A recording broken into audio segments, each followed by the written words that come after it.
Bonjour et bienvenue dans ce nouvel épisode d'Un jour un éveil, le podcast où on vous parle de spiritualité de manière décomplexée.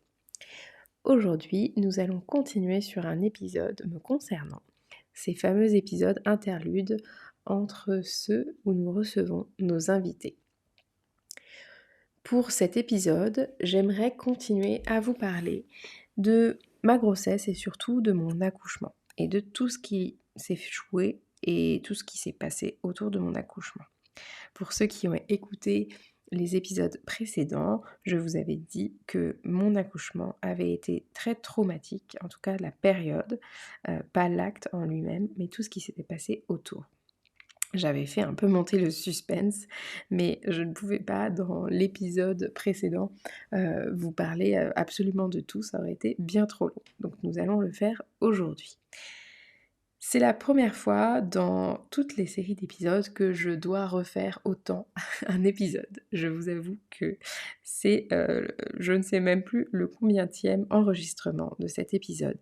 Tout simplement parce que j'ai du mal à savoir comment vous l'abordez et comment vous le présentez.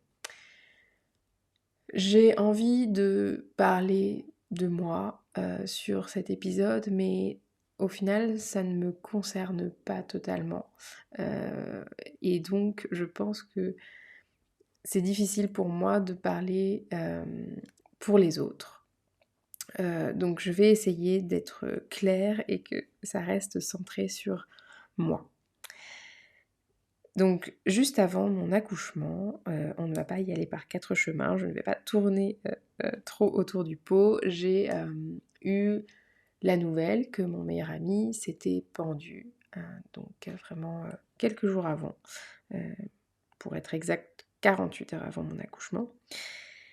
Et je savais qu'il était très mal puisqu'il avait été diagnostiqué par des psychiatres et autres comme bipolaire depuis déjà quelques années et que j'avais été le témoin et je l'avais accompagné lors de sa première dépression quelques années auparavant.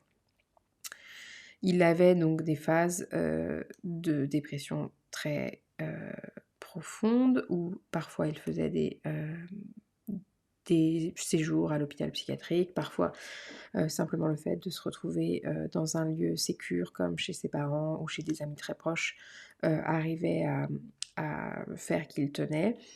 Et puis après il avait des phases donc maniaques, dites maniaques en tout cas, où il était très suractif et dans beaucoup de projets, dans beaucoup de choses et où il ne voyait plus vraiment la réalité de ce qui l'entourait.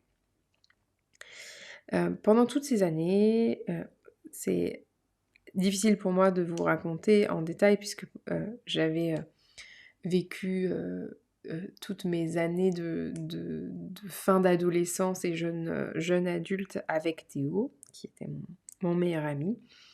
Et donc, c'était quelqu'un qui était très central dans ma vie, avec qui je m'étais construite.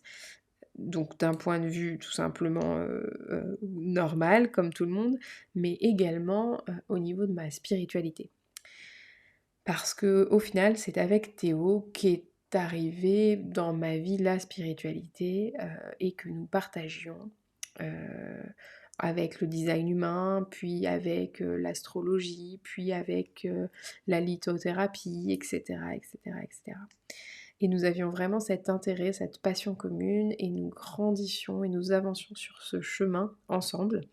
Et c'était la seule personne dans mon entourage qui avait cette passion avec moi et avec qui on pouvait vraiment aller dans toutes nos suppositions, nos réflexions.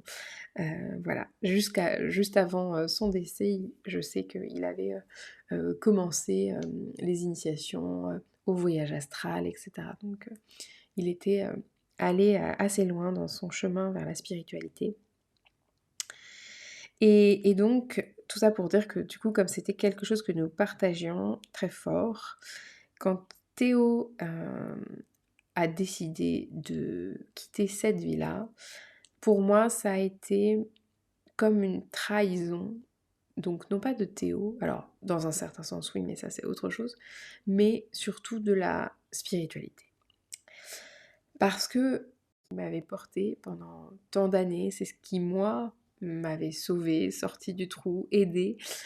Et donc là, que ça l'entraîne dans une passe qui était très compliquée et que ça n'arrive pas à le sauver, ça m'a vraiment perturbée. Et je me suis dit que c'était à cause de ça, à cause des voyages, à cause des plantes, à cause de tout ça. Donc j'ai fermé la porte au nez de manière très très violente à tout ce qui était spirituel, alors que j'étais déjà bien dedans à ce moment-là. Et donc il a fallu en même temps que j'accueille mon enfant, notre enfant, et donc dans cette douleur.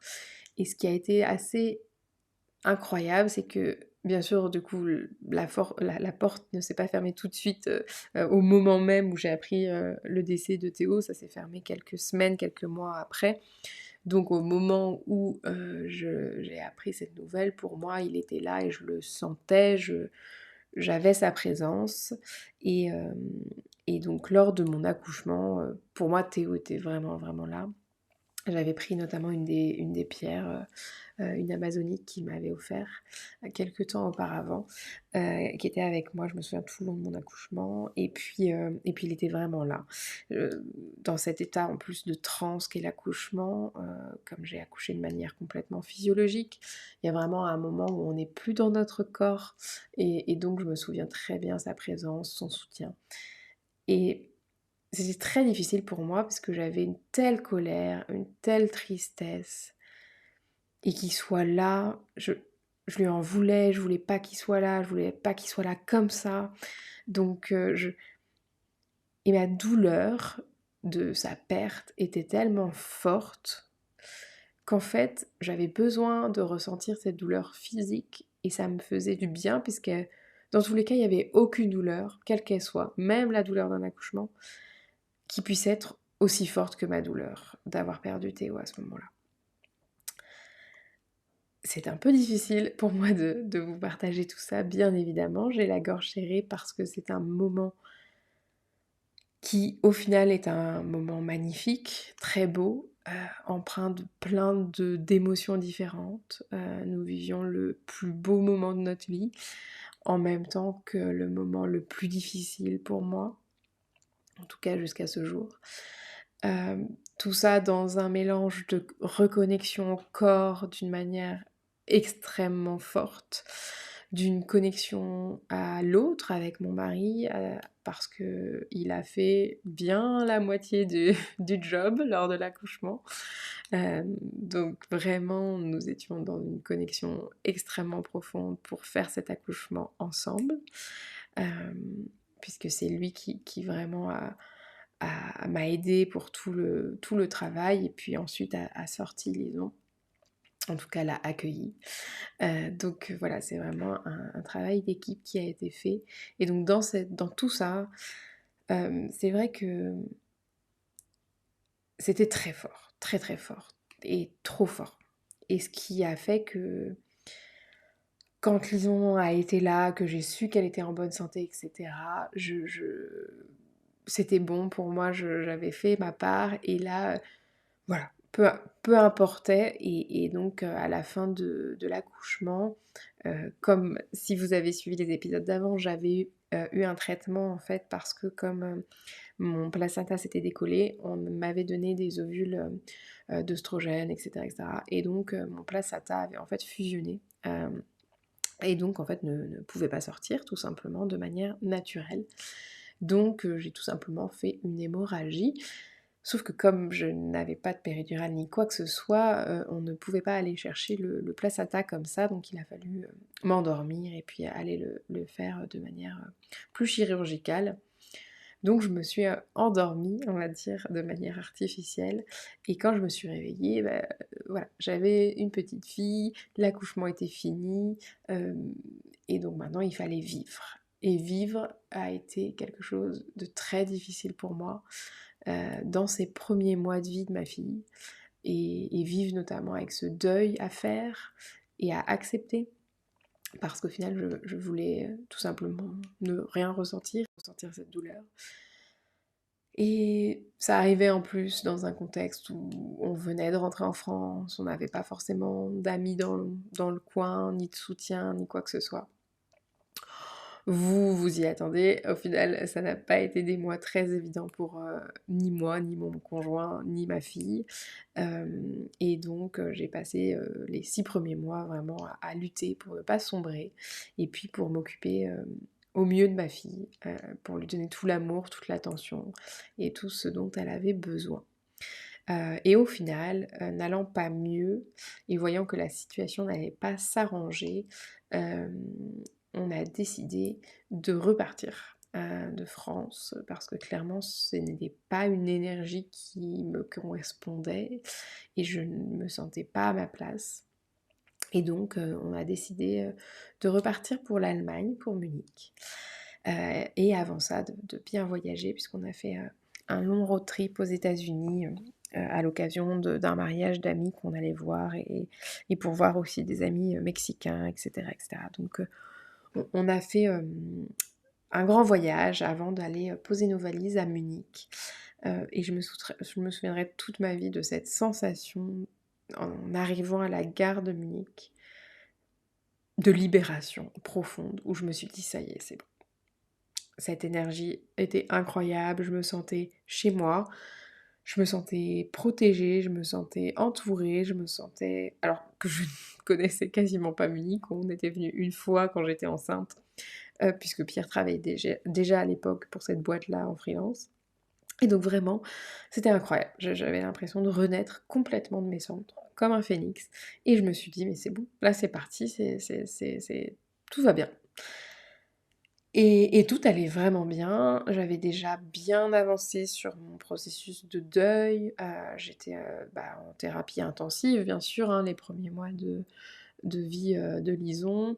Et puis, j'avais voilà, même si j'avais fermé la porte à cette spiritualité, j'étais très bien guidée, très, très, très bien accompagnée et donc tout arrivait de manière très fluide et voilà, donc c'était assez fluide et puis au final, avec le challenge de devenir maman et d'avoir une enfant, hem, alors j'ai pas envie de dire particulière parce que c'est ce que tous les parents vont dire de leur enfant, mais en tout cas, une enfant qui avait des besoins peut-être, un peu différents des autres enfants.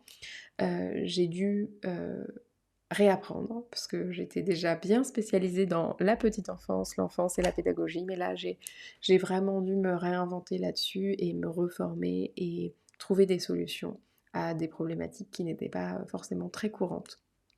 Heu et en me formant, de nouveau, je me suis dit qu'il y avait forcément d'autres mamans qui avaient des bébés un petit peu particuliers comme le mien, ou en tout cas, même si leur bébé n'était pas forcément comme le mien, il y avait des choses qui allaient résonner dans tous les cas.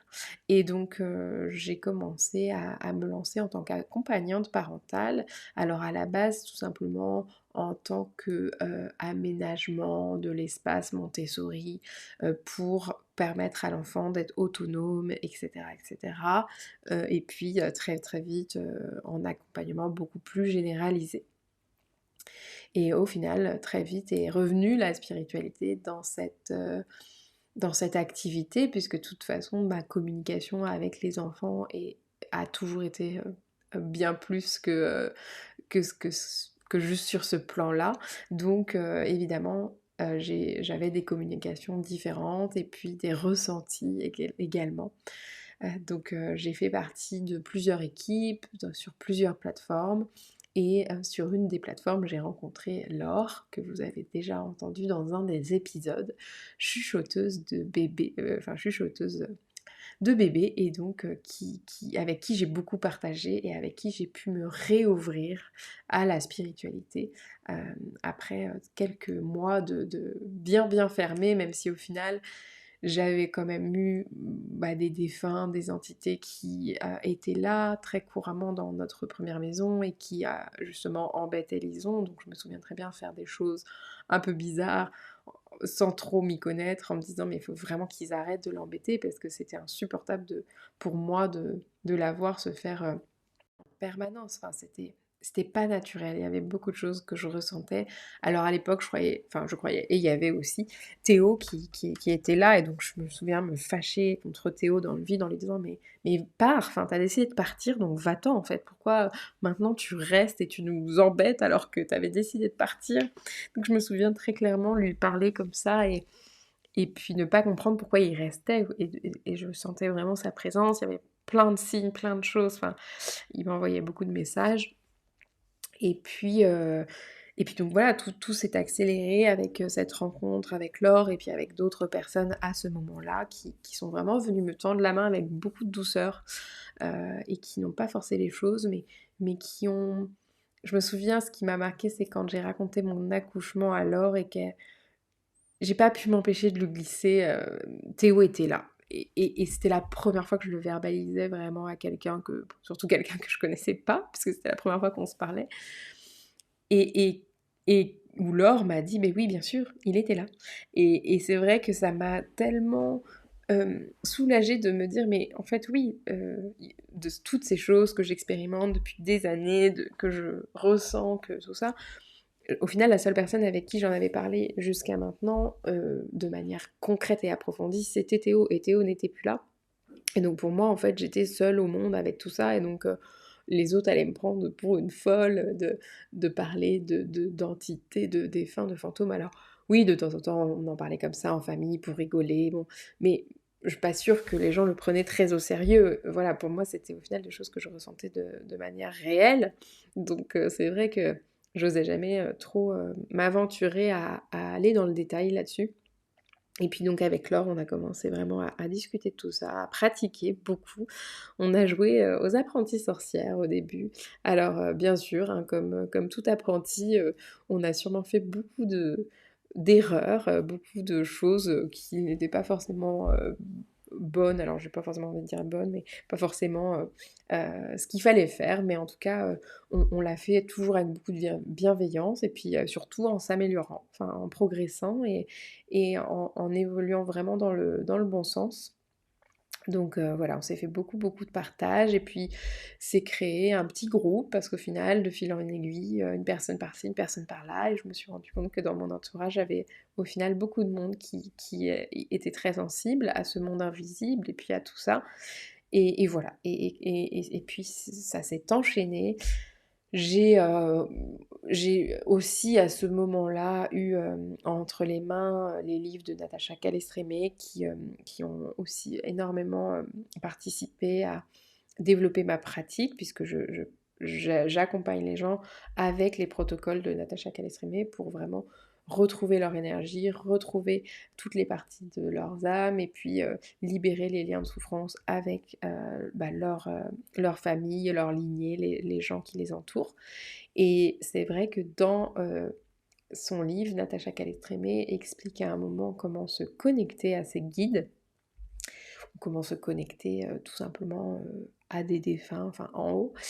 Et donc j'avais fait ce petit exercice sans trop y croire, parce que je suis toujours de manière très très très rationnelle et terre à terre, et j'ai besoin qu'on me prouve 10, 15, 20 fois avant d'accepter que ce soit vrai. Donc à chaque fois, chaque étape que j'ai fait dans ma spiritualité, je le remettais en question. Et au début, c'était non, c'est pas vrai. Les dragons, les fées, non, j'y croirais jamais. Les guides, non, j'y croirais jamais. Les anges et tout ça, non, j'y croirais jamais.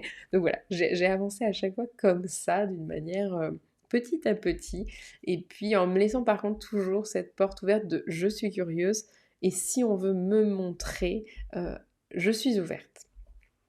Et donc, j'ai fait ce fameux petit rituel de connecter avec mes guides, donc, où il faut tout simplement se positionner devant sa bibliothèque et puis prendre un livre en ayant les yeux fermés et puis en demandant, en parlant à voix haute pour demander à rencontrer ses guides.